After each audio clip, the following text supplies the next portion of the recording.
Não há nada mais familiar ou misterioso. Nada mais impressionante em seu modo de agir.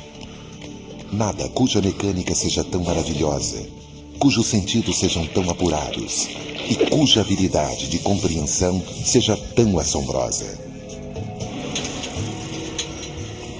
Em uma fantástica viagem durante um só dia, estudaremos a fundo os milagres rotineiros do corpo humano. Hoje é um dia comum, mas extraordinário na vida da incrível máquina humana.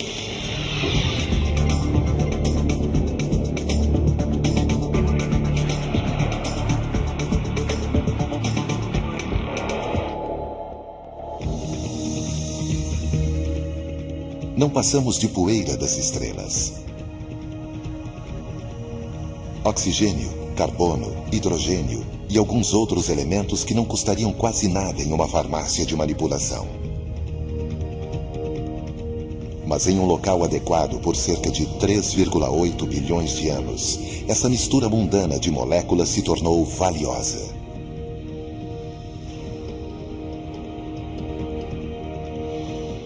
Há mais de 6 bilhões de seres humanos vivendo na Terra, e cada um de nós é o resultado da amalgamação de cerca de 100 trilhões de células microscópicas. Apesar de todos os humanos serem 99,9% idênticos, não há dois seres humanos exatamente iguais. Células, sentidos, músculos, ossos, coração, cérebro. Todos têm de unir forças apenas para nos acordar.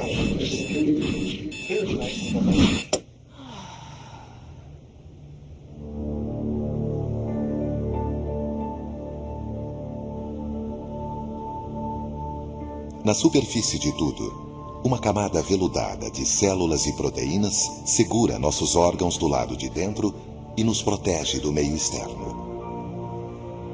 É nossa armadura, nosso radiador, nosso ingresso para o prazer e para a dor. É o maior órgão do corpo humano, a pele. A pele é macia e sedosa aos olhos e ao toque. Mas um olhar mais de perto mostra um cenário bem diferente. Aumentada 600 vezes, a camada mais externa de nossa pele não é nada mais do que células mortas, cheia de pequenas cavidades e ranhuras e incontáveis poros. Olhando ainda mais de perto, podemos ver centenas de milhares de bactérias habitando cada centímetro do nosso corpo.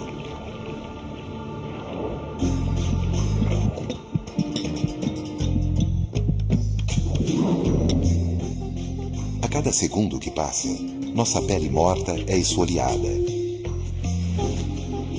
Liberamos pelo menos 600 mil partículas de pele por hora, aproximadamente 700 gramas por ano, o que significa cerca de 80% da poeira que temos em casa.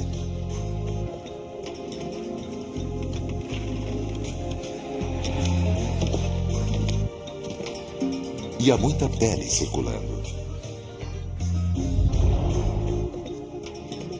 Se uma pessoa pudesse retirar toda a sua pele e colocá-la em um local plano, ela cobriria 1,70 metros quadrados. Apesar de seus poucos milímetros de espessura, ela pesaria cerca de 3 quilos. E estamos sempre produzindo mais. Um pouco mais de um mês, fabrica-se uma pele totalmente nova.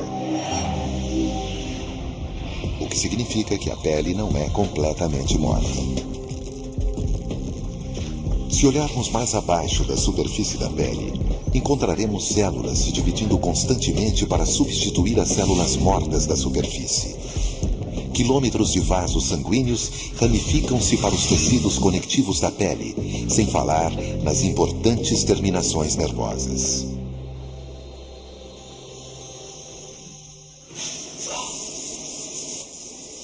72 quilômetros de nervos descem desde a nossa cabeça até o nosso dedão do pé. E vários deles encontram nossa pele.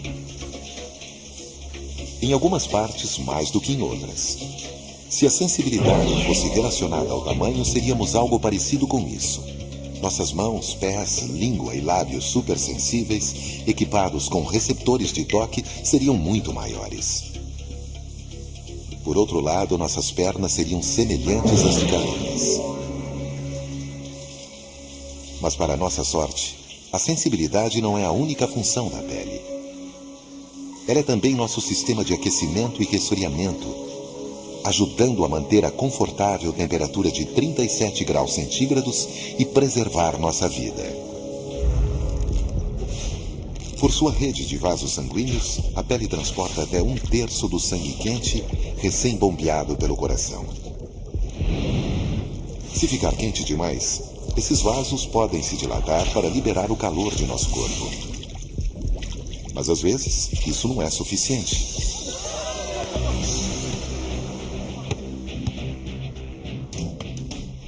Exercícios físicos podem aumentar a nossa temperatura alguns graus acima do normal. Um estado possivelmente mortal se não fosse pela brilhante rede de segurança da pele, o suor. Mais de 2 milhões de poros em nossa pele conseguem produzir cerca de 2 litros de suor em uma hora.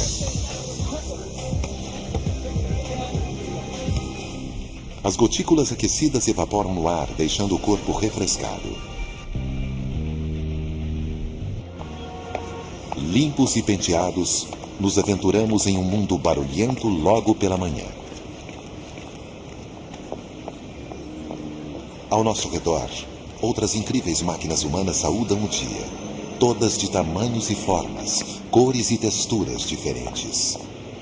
Mas, de alguma maneira, todos possuímos a mesma pele. Embaixo da pele, cada um de nós possui quase o mesmo número de melanócitos, as células que injetam o pigmento escuro, a melanina, em nossos pelos, cabelos e pele, deixando-os coloridos. É apenas a quantidade de melanina que essas células produzem que determina se seremos negros ou brancos, morenos ou loiros.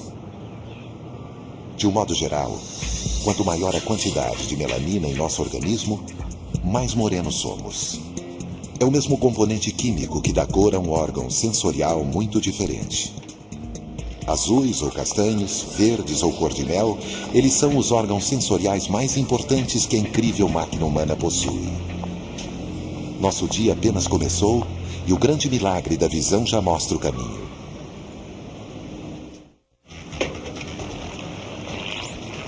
Passar pela correria da manhã é uma coisa que a maioria dos humanos faz no piloto automático, esquecendo-se de que essa incrível tarefa está aos cuidados de nossos 2 globos gelatinosos.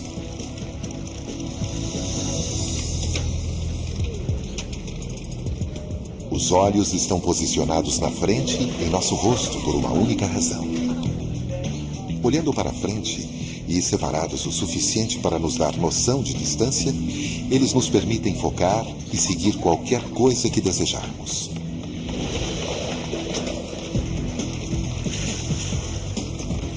Em milésimos de segundos, nossos olhos localizam, seguem, focalizam e processam frações de imagens de 2,5 centímetros ou movendo-se a centenas de quilômetros por hora, permitindo-nos sentir e apreciar o mundo ao nosso redor, mais do que qualquer outro sentido.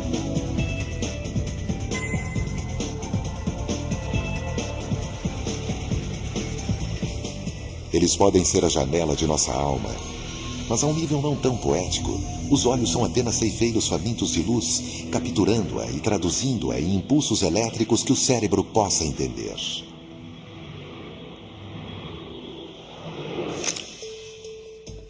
A luz chega primeiro à córnea. Essa camada transparente, que é limpa e lubrificada cerca de 10 vezes por minuto a cada piscar de olhos, recebe e direciona os raios de luz que entram. Dali eles passam através da abertura escura da pupila, depois por uma lente transparente de proteína. Porteiros da luz. Os músculos ao redor da íris colorida mantêm a pupila fechada para que não entre luz demais. Quando não há luz o suficiente, a íris relaxa e a pupila se abre. Em apenas uma fração de segundo, ela pode oscilar entre os 2 modos. Direcionada pela córnea e pelo cristalino, a luz vai para a parte mais gelatinosa do olho e para cima de sua parede anterior. A retina, uma estrutura com cerca de 2 milímetros de espessura, é onde mais de 120 milhões de fotorreceptores convertem a luz em pulsos elétricos antes de processá-la e mandá-la para o cérebro. Numa atividade fascinante que consome cerca de 1/3 de nossa capacidade intelectual, nosso cérebro compara continuamente informações novas com as informações processadas segundos antes, as combina com o que já esperava e assim nasce a visão. Mesmo para aqueles que têm uma visão perfeita, o sentido da visão não trabalha sozinho na incrível máquina humana.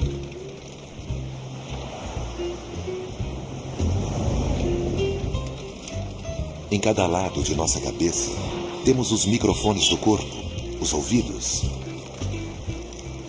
Mas os ouvidos fazem muito mais do que apenas ouvir. Eles nos dão equilíbrio, nos dizendo onde estamos em cada momento. Andar de bicicleta, pisar em terra firme, mergulhar, até mesmo aprender a andar, tudo isso seria impossível se não fosse pelo mecanismo complexo que há dentro de nossos ouvidos.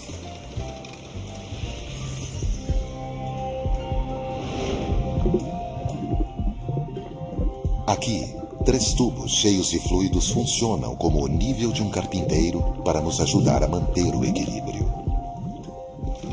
Quando movimentamos nossa cabeça, os fluidos se movem, estimulando as células nervosas e orientando o cérebro em 3 dimensões: cima, baixo, direita, esquerda, frente e trás.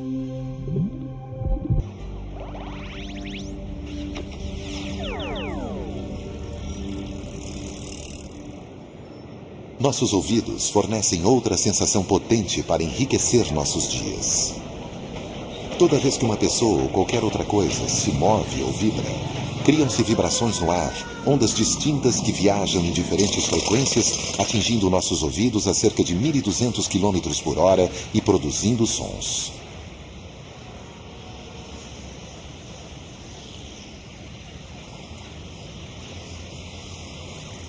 Como radares, nossos ouvidos direcionam as ondas sonoras até o interior de nosso crânio. Nossos tímpanos vibram em sintonia com as frequências, movendo 3 minúsculos ossos, cada um do tamanho de um grão de arroz. Aumentando-se a imagem 20 vezes, podemos ver o ouvido ouvindo por dentro e por fora.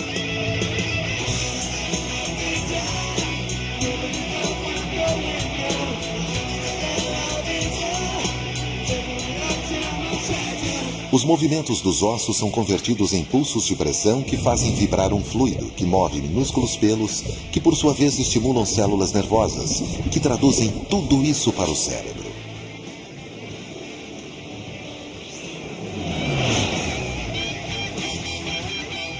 Um som, possivelmente mais do que qualquer outro, é música para nossos ouvidos. A voz humana. A voz é um instrumento incrivelmente versátil. Como vocalista do Aerosmith, Steven Tyler depende de suas cordas vocais para trabalhar.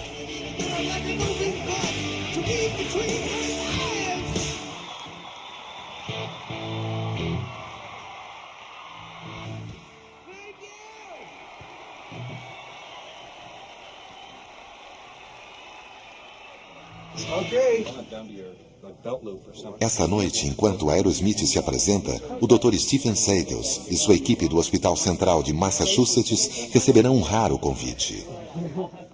Com a ajuda de equipamentos especiais de monitoramento, eles verão como esse famoso par de cordas vocais consegue trabalhar ao extremo. Dr. Seitels, one time for my kids, what is this monitoring? Vamos ver as vibrações na pele do seu pescoço, que vai captar a intensidade da sua voz, a potência da sua voz. the loudness of your voice. Thank you, doctor. Into the abyss. Into the great beyond. With Dr. Zeitel. And that one? Nos bastidores do concerto de hoje, Zeitels vai usar um endoscópio para examinar o aparelho fonador de Steven Tyler de perto. See, can I have the ghost? Try not to touch the sides. Yep. Turn it up for me. Just breathe. It's a rare insight É uma into rara what goes on perspectiva within a sobre como trabalha a voz de um cantor famoso. Medições em tempo real de um artista que está se apresentando para milhares de pessoas. Isso nunca foi feito antes.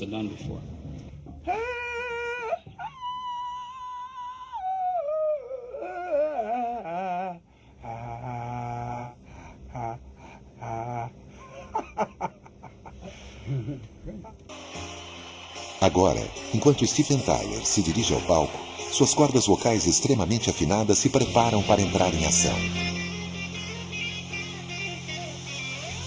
Esse é o Steven Tyler por fora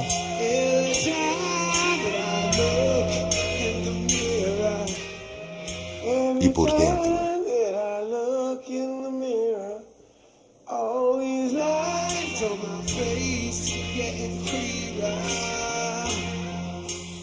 Toda vez que exalamos ar, forçamos nossas duas cordas vocais membranosas. Quando as juntamos, elas vibram. Essas vibrações produzem som muito parecido com quando tocamos uma corda de violão e ela vibra. Músculos abrem e fecham as cordas vocais, mudando o tom da voz. Para produzir notas graves, as cordas vocais se afrouxam e vibram mais lentamente. Mas para esses falsetes, as cordas vocais se esticam ao máximo e vibram praticamente até o seu limite.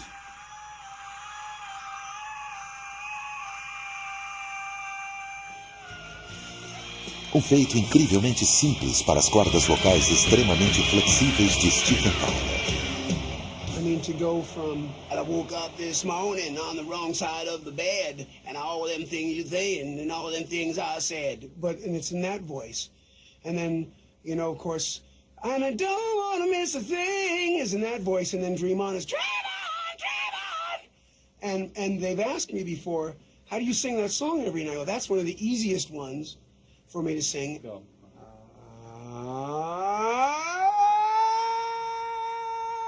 E a transformação dessas vibrações vocálicas em música acontece muito mais acima na garganta, boca, língua e nariz. São essas estruturas que marcam a voz humana, o que distingue as vozes de pessoas como Steven Tyler das demais. Após cerca de 2 horas de ginástica vocal, os dados iniciais mostram que as cordas vocais de Steven Tyler tocaram-se mais de 1 milhão de vezes e se movimentaram o equivalente a mais de 10 quilômetros. E nada indica que a voz dele vá se desgastar tão já.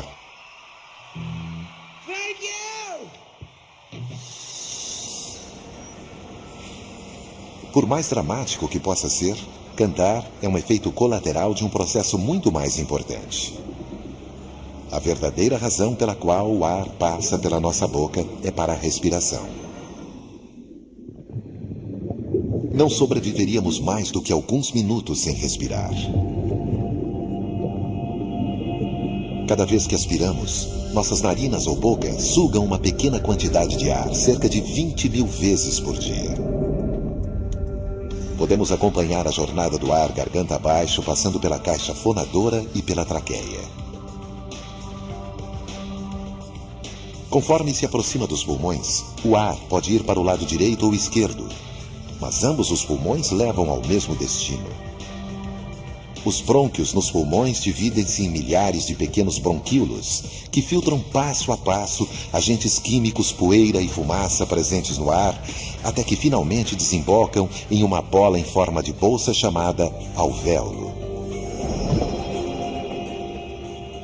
Existem mais de 300 milhões de alvéolos espalhados em cada pulmão com uma área de superfície combinada equivalente a 1/3 de uma quadra de tênis. Em menos de um segundo, as moléculas de oxigênio saem dos pulmões através das paredes com a espessura de uma célula. Elas entram na corrente sanguínea e se espalham rapidamente pelo corpo, fornecendo recursos preciosos para cada uma de nossas trilhões de células, supondo que o ar chegará ao seu destino final. As partes em azul mostram como um pulmão saudável despeja oxigênio na corrente sanguínea. No pulmão desse fumante, o oxigênio não é liberado tão bem. Em seguida, na expiração, o gás carbônico, o produto restante da respiração, faz o caminho inverso.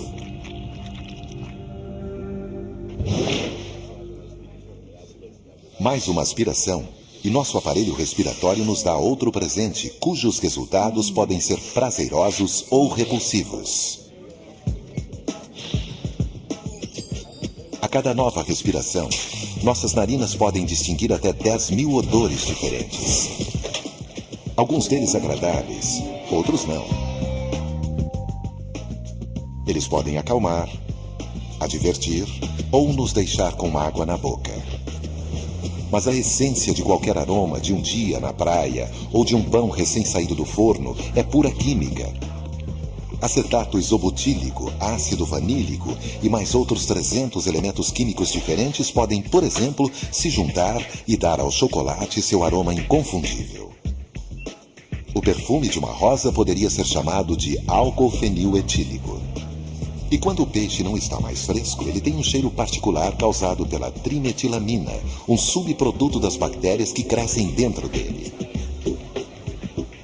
Seja qual for o elemento químico, dentro de nossas narinas há uma pequena área com cerca de 10 milhões de células esperando para cheirar. Essas células têm cerca de 1000 tipos diferentes de receptores em sua superfície. Quando um determinado odor encontra seu respectivo receptor, um sinal elétrico é enviado ao cérebro e, finalmente, a incrível máquina humana sente o cheiro.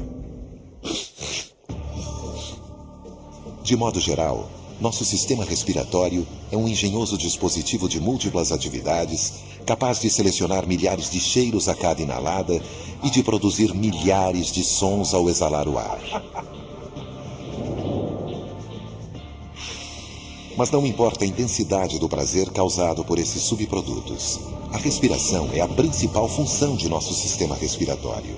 Cada vez que respiramos, levamos oxigênio para nossas trilhões de células sedentas por energia e elas fazem o nosso coração bater.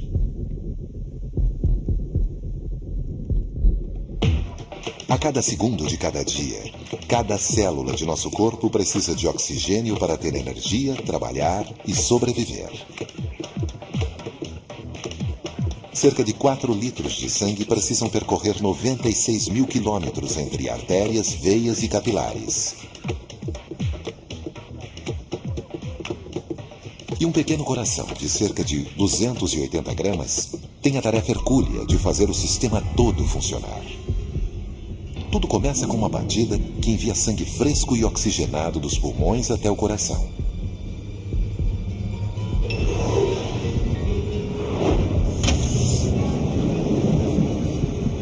Se pudéssemos armazenar a energia produzida por todos os batimentos cardíacos de um dia, poderíamos levantar um carro a cerca de 9 metros do chão.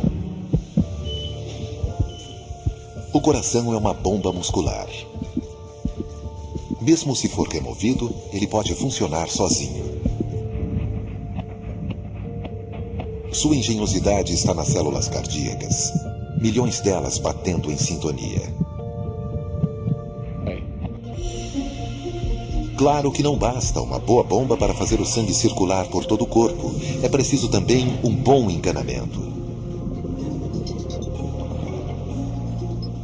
Uma vez fora do coração, o sangue carrega o oxigênio por artérias cada vez menores, alcançando por fim redes de capilares mais estreitas ainda.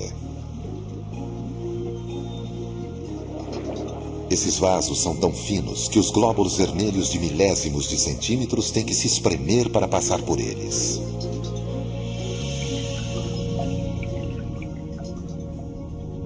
10 bilhões de capilares estão espalhados pelo corpo. Assim, nossos órgãos e tecidos nunca ficam sem suprimento fresco de oxigênio. O gás carbônico e outras toxinas precisam sair, e as veias são importantes tubos de escape, transportando o sangue de volta ao coração e depois para o pulmão para purificá-lo. O sangue viaja por cerca de 97 mil quilômetros de vasos, o equivalente a mais de 2 voltas ao redor da Terra. Circula pelo corpo todo em menos de 1 minuto, a cada minuto de nossa vida. E às vezes, o sangue é bombeado mais rápido ainda. Quanto mais oxigênio nossas células queimam, mais depressa nosso coração e vasos sanguíneos precisam trabalhar. Quando comemos, o sangue flui para o nosso estômago.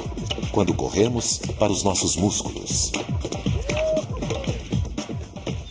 Mesmo quando lemos, mais oxigênio precisa chegar ao nosso cérebro. Mas esse líquido não carrega apenas oxigênio. Em uma única gota de sangue, até 400 mil glóbulos brancos estão em constante patrulha, procurando corpos estranhos como vírus e bactérias e ameaças internas como o câncer e os atacando.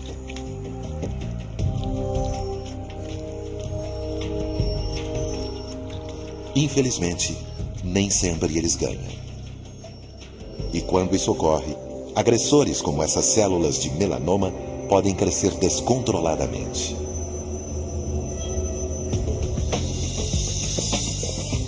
Quer nossas células trabalhem a nosso favor ou não, uma coisa é certa: trabalhamos incansavelmente por elas.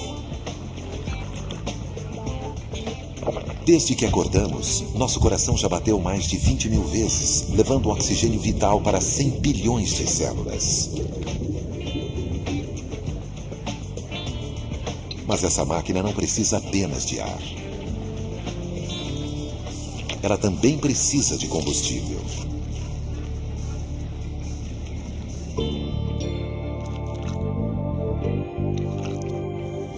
Toda vez que engolimos uma porção de alimento, inicia-se uma jornada para se extrair dele tudo o que for útil.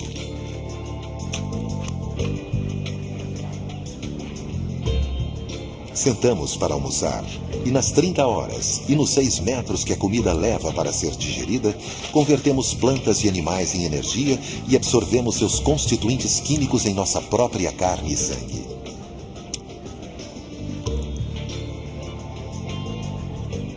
Carboidratos, proteínas, gordura, vitaminas e sais minerais, todos os nutrientes vêm do que comemos.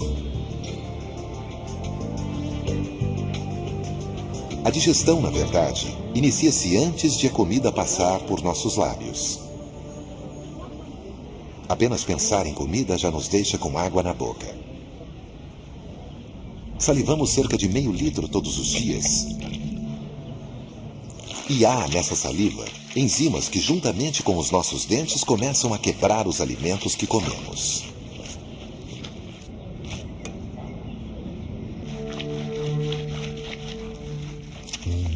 Depois que a língua leva a comida para dentro de nosso esôfago, ligamos o piloto automático.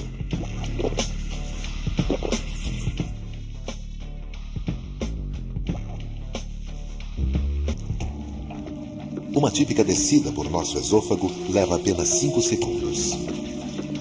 Daqui, ela é apertada como um tubo de pasta de dente. Quando passa pelo estômago, como está acontecendo aqui, é hora de ir mais devagar e ser digerida. Normalmente, esse saco elástico em forma de J não é muito maior que um punho. Mas após uma grande refeição, ele pode se expandir e aumentar mais de 20 vezes o seu tamanho. Pelas próximas horas, sucos gástricos altamente ácidos serão expelidos das paredes do estômago, quebrando as proteínas do alimento, enquanto as contrações musculares fazem com que o alimento seja triturado até virar uma pasta. A acidez é tanta que o estômago precisa liberar continuamente uma camada de muco protetor para que não digira a si mesmo. Por isso, ele absorve muito pouco nutrientes. Então o alimento passa pela linha de desmontagem de 6 metros, que é o intestino delgado, que podemos ver com a ajuda dessa câmera especial em forma de pílula. Por cerca de 5 horas, os componentes do alimento são amassados, espetados, borrifados com sucos digestivos e espremidos, até que os elementos importantes passem pela parede do intestino e entrem na corrente sanguínea. Daqui, a maior parte dos nutrientes de nosso alimento vai diretamente para o fígado, o maior órgão interno humano. O fígado quebra, remonta e distribui os nutrientes para nossas células para gerar crescimento e energia. Nosso corpo tenta equilibrar a ingestão de energia. Mas às vezes, ingerimos mais energia do que gastamos. O resultado? Gordura. É assim que é a gordura do lado de dentro e do lado de fora.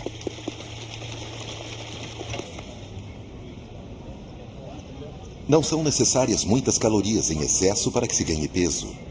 Apenas 15 calorias a mais do que o necessário por dia. O equivalente a 4 pistaches adicionarão 500 gramas de gordura em um ano.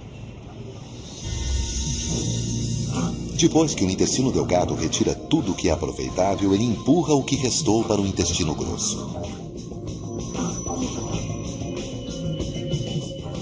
Durante outras 20 horas ou mais, o restante da água é absorvido e bilhões de bactérias trabalham para quebrar o que sobrou. No final, tudo o que não conseguimos digerir é eliminado de nosso corpo.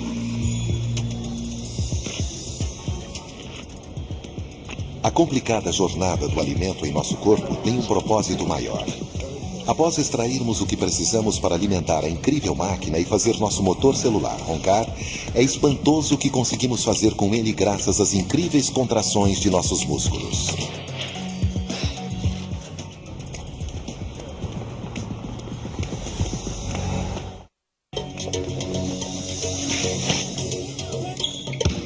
A incrível máquina humana em ação.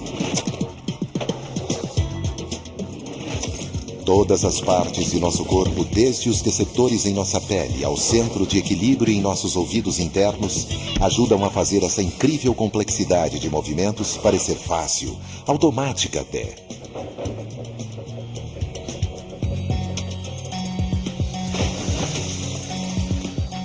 Mas se olharmos por baixo de nossa pele, veremos que um tecido, acima de todos os outros, nos movimenta em milhares de posições diferentes. Desde a sola de nossos pés até a ponta dos dedos de nossas mãos, cerca de 650 músculos, aproximadamente 40% de nossa massa corporal, dão força a cada movimento que fazemos. Conforme o dia passa, esse esqueleto muscular nos sustenta normalmente sem que percebamos. Sem eles não poderíamos correr, ou piscar, sorrir, ou falar. Hello? Hello? Até mesmo falar uma única palavra. Hello? Envolve músculos da face, dos lábios, língua, mandíbula, laringe, cerca de 100 músculos. Muitos desses mesmos músculos também nos ajudam a fazer uma careta. Já no movimento contrário, os mesmos 34 músculos nos permitem dar um beijo. Andar. Uma série de tombos altamente coordenada, a qual não damos importância desde que éramos crianças. Requer cerca de 200 músculos esqueléticos. Os músculos traseiros, para não nos deixar cair para frente, e os abdominais, para não cairmos para trás. Precisamos de aproximadamente 40 músculos apenas para levantar uma perna e movê-la para frente. Imagine correr, nadar, atirar, andar de bicicleta, lutar esgrima e terá uma ideia de quantos músculos diferentes são acionados por Eli Brenner, pentatleta americano medalhista olímpico. Acho que o que faço é uma coisa normal e quando me perguntam como treino, a resposta é simples. Nado cerca de 6 quilômetros, depois corro mais 16. Não é grande coisa, acho que qualquer um consegue fazer isso. E quando eu digo, as pessoas me olham de um jeito estranho e dizem, você deve estar maluco. Mas o que o impulsiona? Se olharmos mais de perto um desses músculos em movimento, perto o bastante para que possamos ver as centenas de fibras musculares que o percorrem, encontraremos duas proteínas, actina e miosina, e suas funções não poderiam ser mais simples. Elas se ligam como rodas dentadas e depois relaxam, desfazendo o atrito e voltando ao normal.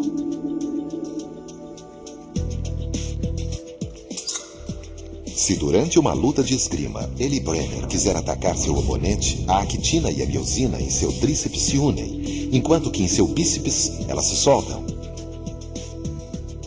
Quando ele se prepara para outro ataque, acontece o oposto. Agora seu bíceps se contrai e seu tríceps relaxa. Com a contração e o relaxamento de todos os músculos esqueléticos, nos movemos. 3, 2, 1, go. Mas seja participando de uma Olimpíada, ou simplesmente escolhendo o que vai comer no jantar, o todo seria inútil sem uma infraestrutura.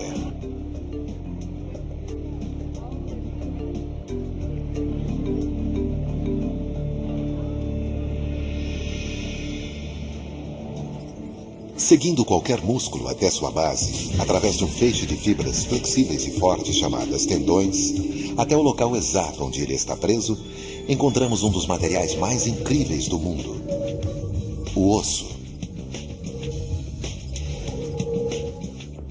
Cerca de 206 dessas maravilhas da engenharia estão presentes em nosso corpo.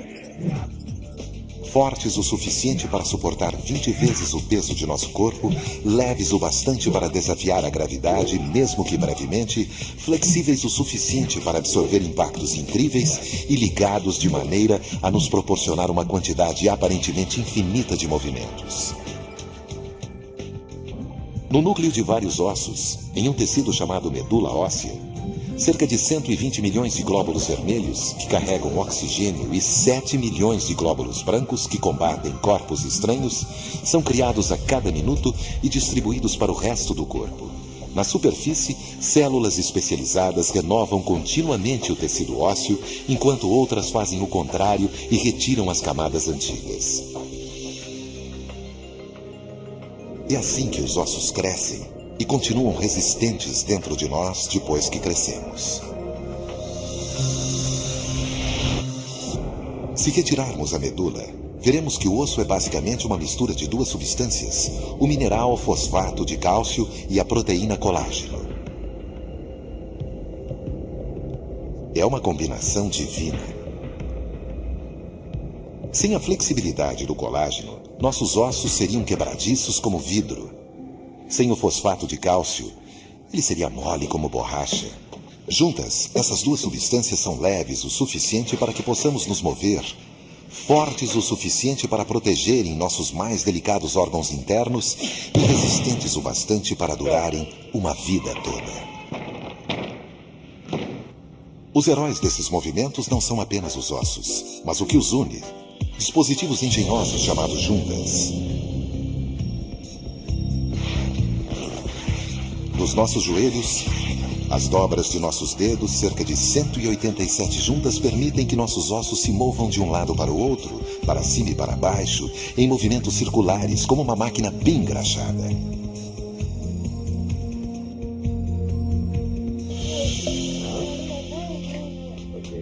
Cada sistema do corpo é complexo, mas há somente um controlando tudo o que fazemos. A cada segundo, desde o início do nosso dia, nosso cérebro está guiando, vigiando e dando ordens, definindo o que somos.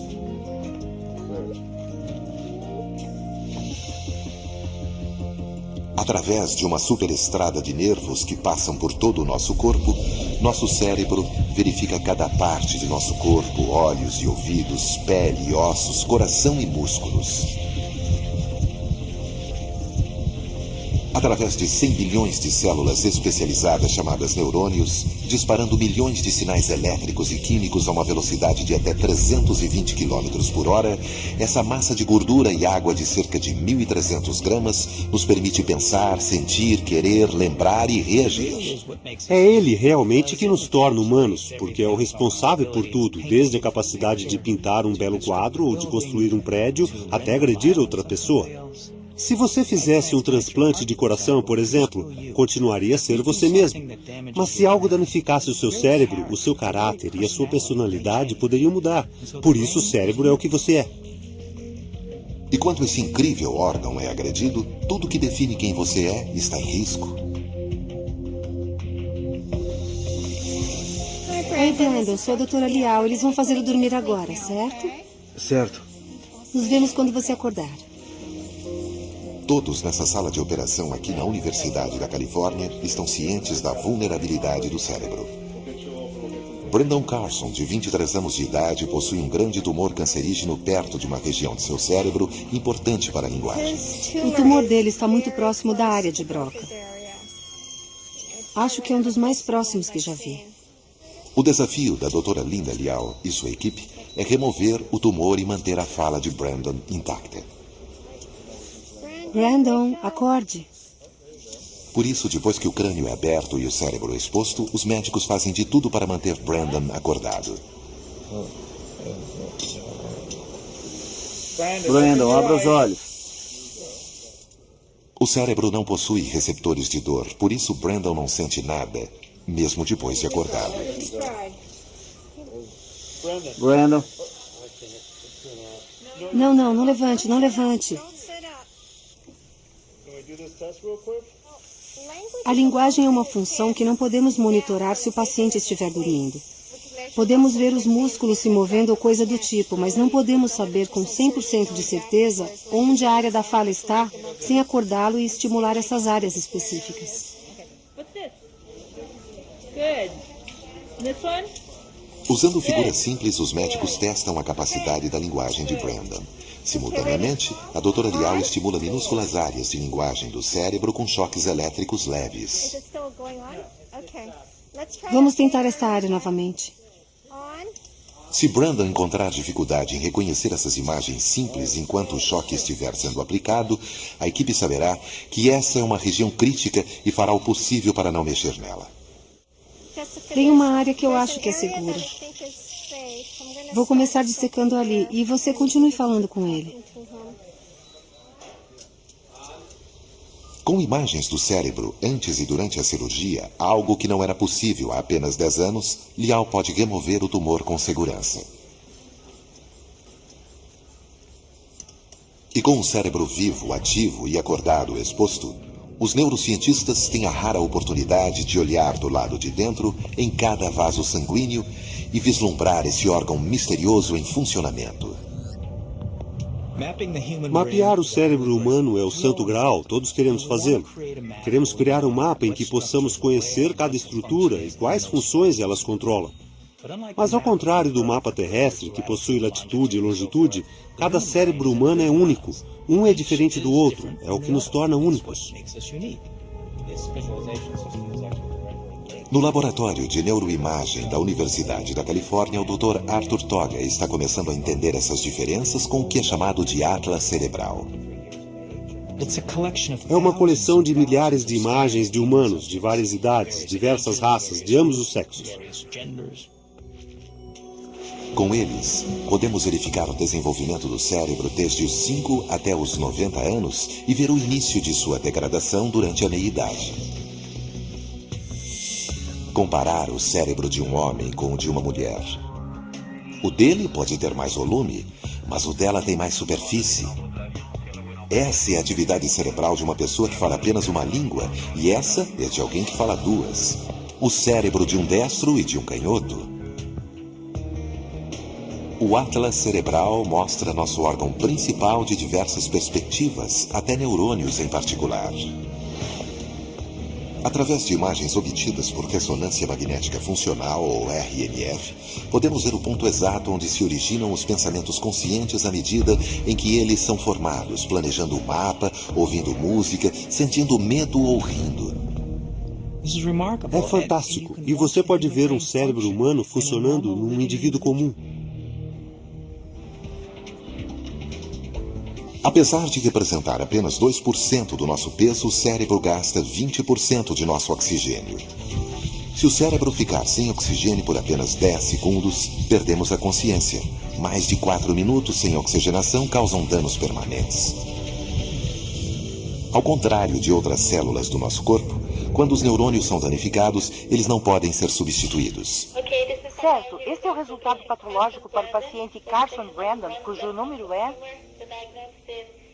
Na Universidade da Califórnia, a doutora Linda continua a trabalhar em Brandon Carson, de 23 anos. Após mapear as áreas da fala de seu cérebro, ela está pronta para remover um tumor cancerígeno. Isso, aquela massa escura. Estou tentando dissecar ao redor. Apesar de haver um bisturi eletrônico cortando seu cérebro, Brandon ainda está respondendo às imagens. Não pode haver nenhum resíduo de tecido cancerígeno. E apenas um pedaço mínimo do cérebro pode ser removido. Há pedaços do tumor que estão próximos a vasos sanguíneos. E, obviamente, não queremos afetar nenhum vaso importante.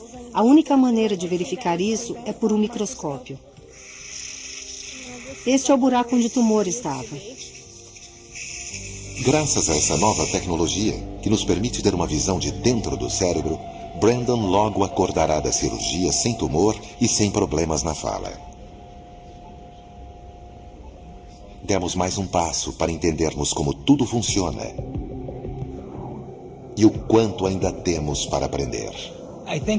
Acho que conforme aprendemos em que região está a visão e de onde controlamos a nossa mão e onde está a nossa fala, começamos a sentir que estamos entendendo o circuito. Achamos que entendemos como o nosso cérebro funciona e depois nos aprofundamos um pouco mais e percebemos que não sabemos quase nada. O cérebro humano é uma dessas grandes fronteiras. Essa é a verdade. Quanto mais aprendemos, mais percebemos o quanto não sabemos.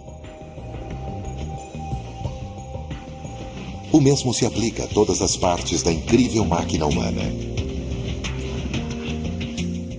Quer seja nosso centro de controle, ou nossa estação de bombeamento, nosso sistema de segurança ou exaustão, nossa usina de energia ou nossa máquina copiadora, o corpo humano é uma maravilha de complexidade há mais de 100 mil anos.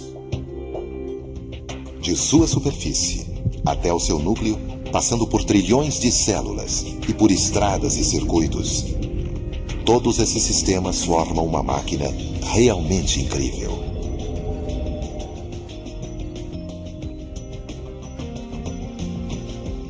Mesmo quando dormimos, nosso corpo está sempre trabalhando, sempre respirando, sempre pulsando, sempre pronto para começar um novo dia. E embora possa haver um número infinito de espécies nos astros distantes, podemos dormir sossegados por saber que nada se compara à incrível máquina humana.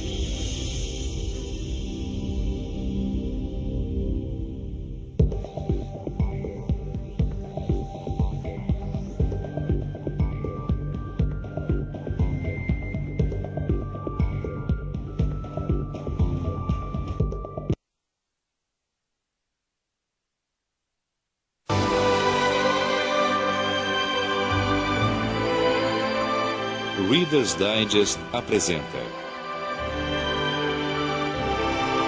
Maravilhas do Corpo Humano.